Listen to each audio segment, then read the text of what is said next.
Bonjour et bienvenue dans cette nouvelle saison du Quart d'heure santé, le podcast qui répond à vos interrogations en matière de santé et de droit en 15 minutes montre en main.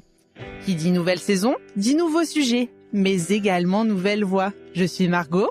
Et moi, c'est Laurie. Nous prenons le relais de nos protagonistes de la saison 1, Jean, Stéphanie, Audrey et Catherine. Aujourd'hui, nous ouvrons le bal de cette nouvelle saison avec un épisode dédié à la vaccination. Nous accueillons au micro du Quart d'heure santé le docteur Damien Amouyel. Bonjour docteur et bienvenue. Bonjour et merci de votre invitation.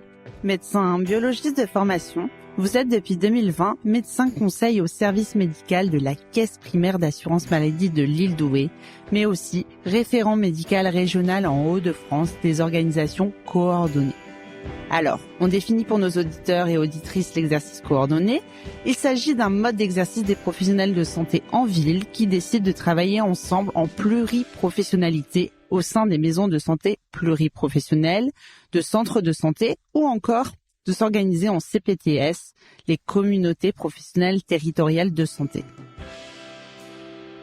Vous êtes aujourd'hui le premier invité de cette saison 2 et avec vous, nous allons répondre aux questions de nos publics sur le thème du jour, la vaccination. Et pour rentrer dans le sujet, place à la chronique anecdotes et histoire de Laurie.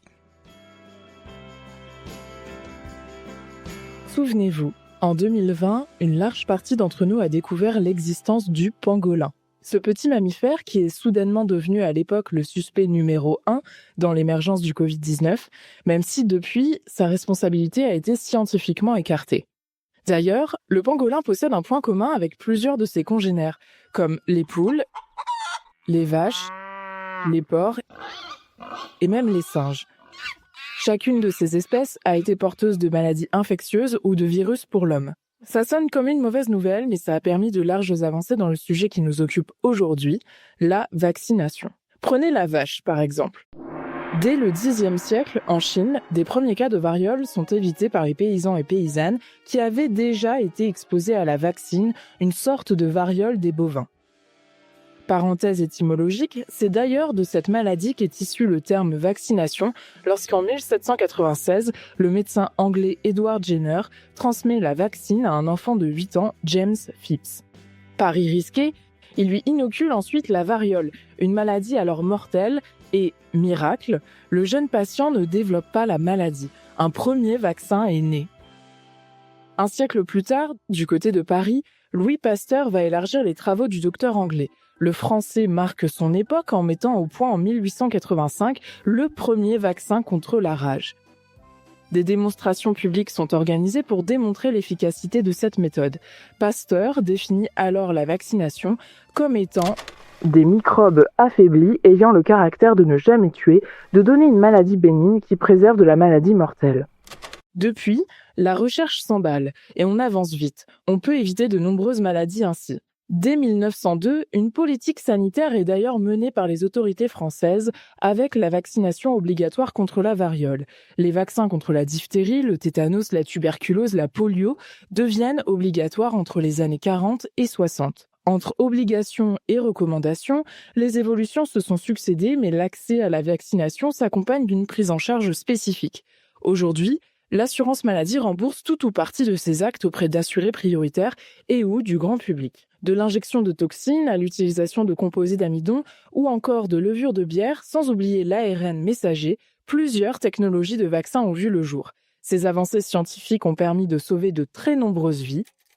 L'UNICEF estimait ainsi en 2024 que 94 millions de vies ont été sauvées grâce aux vaccins contre la rougeole. Petit rappel, si vous voulez partir découvrir les mystères du pangolin ou toute autre espèce exotique, pensez à consulter la liste des recommandations vaccinales en fonction de vos destinations touristiques sur service-public.fr. Pour connaître les détails de ces épopées scientifiques, je vous invite à consulter les sites de l'Institut Pasteur et du CHU de Montpellier qui m'ont servi de source pour cette chronique. De mon côté, je vous laisse, j'ai un rappel qui m'attend. Après avoir parcouru l'histoire de la vaccination, docteur Amouyel, place aux questions du jour. Nous avons demandé à nos publics de nous partager leurs interrogations sur le sujet, mais pour introduire, peut-être pouvons-nous rappeler à nos auditeurs et auditrices pourquoi se fait-on vacciner ? Oui, il y a deux grandes raisons de se faire vacciner. La première est de protéger la population contre des agents infectieux responsables de maladies plus ou moins graves en fonction des personnes. Il existe une trentaine d'agents infectieux, virus ou bactéries, pour lesquels on dispose d'un vaccin. Le plus souvent, les maladies en cause sont graves, peuvent entraîner des symptômes invalidants, provoquer des lésions irréversibles dans le corps et parfois conduire au décès. Toutes ces infections sont donc évitables par le simple fait de se faire vacciner. C'est une chance. On peut se prémunir de contracter une maladie grave. Se faire vacciner, c'est donc un acte personnel pour se protéger soi-même, mais c'est aussi un acte altruiste pour protéger les autres, ses enfants, ses parents, ses grands-parents et tout son entourage. Je prends un exemple. Une grippe pour une personne jeune en bonne santé, c'est le plus souvent bénin. Alors certes, on va passer 2 ou 3 jours cloué au lit, mais tout va rentrer dans l'ordre. Mais une grippe chez une personne âgée plus fragile et atteinte de maladies respiratoires, cela peut être très grave avec une hospitalisation, voire même avec une issue fatale. Alors il faut mettre un masque, ne pas être en contact avec des personnes fragiles pour ne pas prendre le risque de leur transmettre la maladie. Eh bien la vaccination permet d'éviter ces situations, de se protéger pour ne pas développer la maladie et en même temps d'éviter qu'elle ne se propage aux autres. Selon l'OMS, l'Organisation mondiale de la santé, 3,5 à 5 millions de vies sont sauvées chaque année grâce à cet acte simple de prévention pour un total de 154 millions de vies sauvées depuis le début de la vaccination. Effectivement, c'est très clair et très concret. Mais vous parliez d'une seconde raison. Quelle est-elle ? Oui, la deuxième raison est de pouvoir éviter les épidémies et surtout permettre l'éradication totale d'une maladie. Une épidémie est l'apparition et la propagation d'une maladie infectieuse contagieuse qui frappe en même temps et en un même endroit un grand nombre de personnes. Quand la zone géographique est très étendue, on parle même de pandémie. À gérer, cela nécessite des coûts matériels, humains et financiers importants. Cela crée des tensions au niveau accès aux soins avec une surcharge des médecins, des urgences, des hôpitaux. Donc, se faire vacciner, c'est pouvoir éviter l'apparition d'épidémies, à minima ralentir sa progression et éviter la saturation du système de santé. Et pour l'éradication d'une maladie, est-ce vraiment possible ? Oui, bien sûr, grâce aux politiques de vaccination obligatoires, plusieurs maladies ont disparu dans le monde, comme la variole ou la poliomyélite en France. Certaines autres maladies sont devenues très rares en France, comme la diphtérie ou la rougeole, mais la défiance contre la vaccination a provoqué une baisse de la couverture vaccinale et l'augmentation progressive du nombre de cas. Par exemple, en 2022, plusieurs cas de diphtérie ont été rapportés dans 9 régions de France métropolitaine ainsi qu'à Mayotte où la couverture vaccinale est insuffisante. Même si une maladie est éradiquée dans un pays, il suffit d'une seule personne infectée qui arrive sur le territoire pour en contaminer plusieurs autres, surtout si le taux de vaccination est faible. Voilà pourquoi il faut continuer de se faire vacciner, même pour des maladies qui ont disparu de notre pays. Merci docteur. Je vous propose donc de débuter avec une première question d'une assurée. Est-ce qu'il y a encore des vaccins après 50 ans ? C'est vrai qu'on entend souvent que la vaccination s'effectue à des âges clés sans forcément les connaître réellement. Alors dites-nous, quels sont les âges concernés ? Avant toute chose, il est important de savoir qu'il existe une réglementation sur la vaccination. Les vaccins sont des médicaments, ils doivent donc être efficaces et sûrs et leur utilisation est encadrée par le ministère de la Santé. Il existe des vaccins obligatoires pour certaines tranches d'âge ou certaines conditions et d'autres vivement recommandés. À noter que dans ces conditions, la plupart des vaccins sont pris en charge par l'assurance maladie. Je vous conseille d'en parler à votre médecin traitant ou à tout professionnel de santé autorisé à vacciner, pharmacien, infirmier ou sage-femme, et surtout de bien tenir à jour votre carnet de vaccination. À noter que vous pouvez le faire de façon dématérialisée dans votre dossier médical partagé sur monespacesanté.fr. Merci pour ces conseils. Pouvez-vous nous préciser quels sont les vaccins à réaliser et pour quel âge ? Alors, pour les enfants, actuellement, la vaccination est obligatoire jusqu'à l'âge de 2 ans contre la diphtérie, le tétanos, la poliomyélite, la coqueluche, l'hémophilus influenzae B, l'hépatite B, le méningocoque A, B, C, W, Y, le pneumocoque, la rougeole, les oreillons et la rubéole. Ils doivent donc être vaccinés, sauf contre-indication médicale, pour pouvoir être admis en crèche, à l'école, en garderie, en colonie de vacances ou toute autre collectivité d'enfants.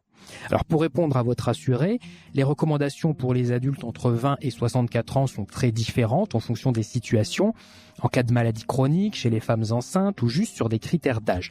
Alors je ne vais pas toutes vous les énumérer, je vous conseille d'aller consulter le site vaccinationinfoservice.fr pour retrouver les recommandations générales et particulières. Mais je vous propose de faire un focus sur certaines. Le DTP, diphtérie, tétanos, polio, doit faire l'objet d'un rappel à l'âge de 25 ans, 45 ans, 65 ans, puis après, tous les 10 ans. La grippe saisonnière, très importante, peut être réalisée tous les ans pour les personnes atteintes d'une maladie chronique sévère, d'obésité, en cas de grossesse, ou si l'on est en contact étroit avec une personne fragile dans son entourage. Pour les plus de 65 ans, il doit être fait tous les ans. Pour le Covid-19, tout le monde est concerné par la vaccination, mais elle est fortement recommandée, surtout pour les personnes âgées. Vous souhaitiez également parler de la vaccination contre le pneumocoque ? Oui, tout à fait. Le pneumocoque est une bactérie responsable d'infections dites invasives très graves, comme la méningite, infection de la paroi du cerveau, ou la pneumonie, infection des poumons. Les séquelles des méningites à pneumocoque sont fréquentes, même après un traitement antibiotique. Il est donc important de se faire vacciner, car ces infections peuvent aussi faire décompenser des maladies chroniques. La vaccination est recommandée si vous avez du diabète, une maladie du cœur comme l'insuffisance cardiaque, une maladie respiratoire comme la BPCO ou une maladie du rein ou du foie. Depuis 2025, elle est aussi recommandée pour toute personne âgée de plus de 65 ans. D'autant plus que maintenant, une seule injection du vaccin à 20 valences suffit sans besoin de rappel. Donc si vous avez plus de 65 ans ou que vous présentez une insuffisance cardiaque, une BPCO ou un diabète, parlez de la vaccination contre le pneumocoque à votre médecin. J'aimerais poursuivre avec une question de Benoît qui nous demande qu'est-ce qu'on injecte concrètement dans un vaccin. Mais peut-être avant d'y répondre, peut-on expliquer comment fonctionne un vaccin ? Oui, bien sûr, le but de la vaccination est d'entraîner notre corps à reconnaître un microbe et à se défendre contre lui pour l'empêcher de nous rendre malades. Pour ce faire, on va injecter soit un microbe totalement inoffensif, soit un morceau du microbe. Cela ne nous rend pas malades, mais le corps va sonner l'alerte et réagir en fabriquant plein d'anticorps qui vont neutraliser le germe. Ces anticorps ne sont pas naturellement présents dans notre organisme et leur fabrication va prendre quelques jours. Mais une fois fabriqués, ils vont rester dans notre sang. Donc, si un jour on rencontre le vrai microbe, il sera tout de suite neutralisé avant qu'il puisse provoquer la maladie. C'est ce que l'on appelle la mémoire de l'immunité. Et du coup, de quoi est composé un vaccin ? Alors concrètement, le vaccin est composé d'un ou plusieurs microbes non pathogènes, identiques ou différents. Quand il y en a plusieurs, on parle de plusieurs valences, comme l'hexavalent chez le nourrisson, une seule injection contre 6 maladies, ou le vaccin à 20 valences différentes du pneumocoque dont on a parlé tout à l'heure. Pour rendre plus efficace le vaccin, on y mettra une substance appelée adjuvant, et pour éviter qu'il ne se dégrade, on y rajoutera des stabilisants et des conservateurs comme ceux que l'on peut trouver dans notre alimentation. Tout ceci est contenu dans un flacon ou directement dans une seringue prête à l'emploi. On voit que ces propos soulèvent la question des effets secondaires que peuvent avoir les vaccins. À ce sujet, Virginie nous demande quels sont les effets du vaccin BCG, plus couramment appelé vaccin contre la tuberculose, et sa fréquence de rappel. Alors, comme tout médicament ou produit de santé, le risque zéro n'existe pas concernant les effets indésirables. Le corps peut réagir d'une certaine façon ou ne pas réagir et il est impossible de le prévoir, sauf par exemple en cas d'allergie connue à un adjuvant ou un excipient présent dans le vaccin. Cette réaction du corps est non voulue, inattendue et le plus souvent bénigne et dans de très rares cas peut être grave. Les effets secondaires, vous pouvez les retrouver sur la notice du vaccin et sont classés par fréquence d'apparition. Parmi les plus fréquents, il y a la douleur, le gonflement ou la rougeur cutanée au point d'injection, une fièvre ou une fatigue, témoin que le corps se défend et que le vaccin fonctionne. Il ne faut pas s'inquiéter et votre médecin vous expliquera. Concernant le BCG, la vaccination n'est plus obligatoire depuis 2007, mais on se souvient tous de cette bague munie de 9 aiguilles qui nous a laissé pour beaucoup une cicatrice ronde caractéristique et parfois un souvenir pas très agréable car ça faisait quand même très mal. Aujourd'hui, la piqûre se fait comme n'importe quel autre vaccin avec une seule aiguille et une seule injection suffit, pas de rappel. Par contre, même s'il n'est plus obligatoire, il reste recommandé dans certaines conditions, notamment pour les enfants dès l'âge de 1 mois et jusqu'à 15 ans qui sont nés dans un pays où la tuberculose est très présente ou encore dans certains territoires d'outre-mer comme la Guyane ou Mayotte et même en Île-de-France. Et enfin, cela me permet de vous interroger sur une dernière question d'une assurée qui a entendu parler de la vaccination contre l'HPV. Elle nous partage son inquiétude et nous demande s'il n'est pas trop tôt pour vacciner son enfant de 12 ans contre le papillomavirus. Alors, si je peux rassurer notre auditrice, il n'est pas trop tôt, au contraire.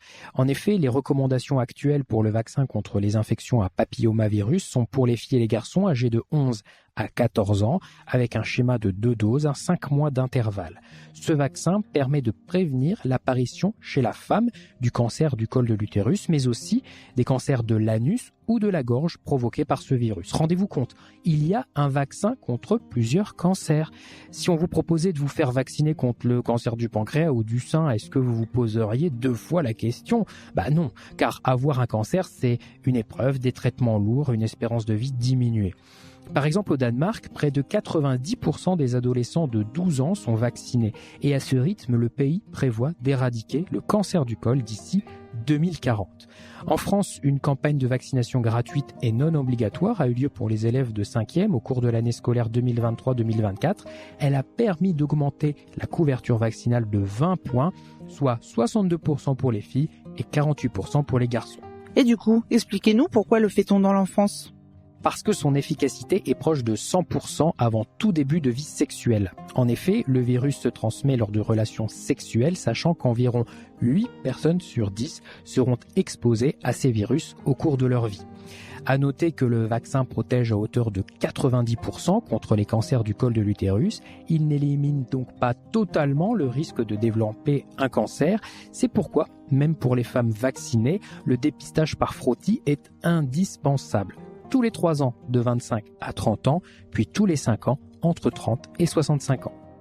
Merci beaucoup, docteur, pour toutes ces précisions sur la vaccination. Le quart d'heure santé, c'est fini pour aujourd'hui. Mais nous vous donnons rendez-vous d'ici quelques semaines pour un nouvel épisode.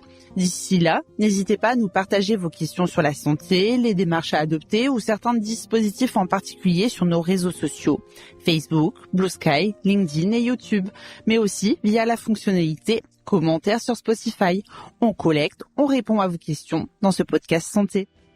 Retrouvez les précédents épisodes du quart d'heure santé sur toutes les plateformes de podcast et n'hésitez pas à vous abonner à notre chaîne pour être averti dès la sortie d'un nouvel épisode.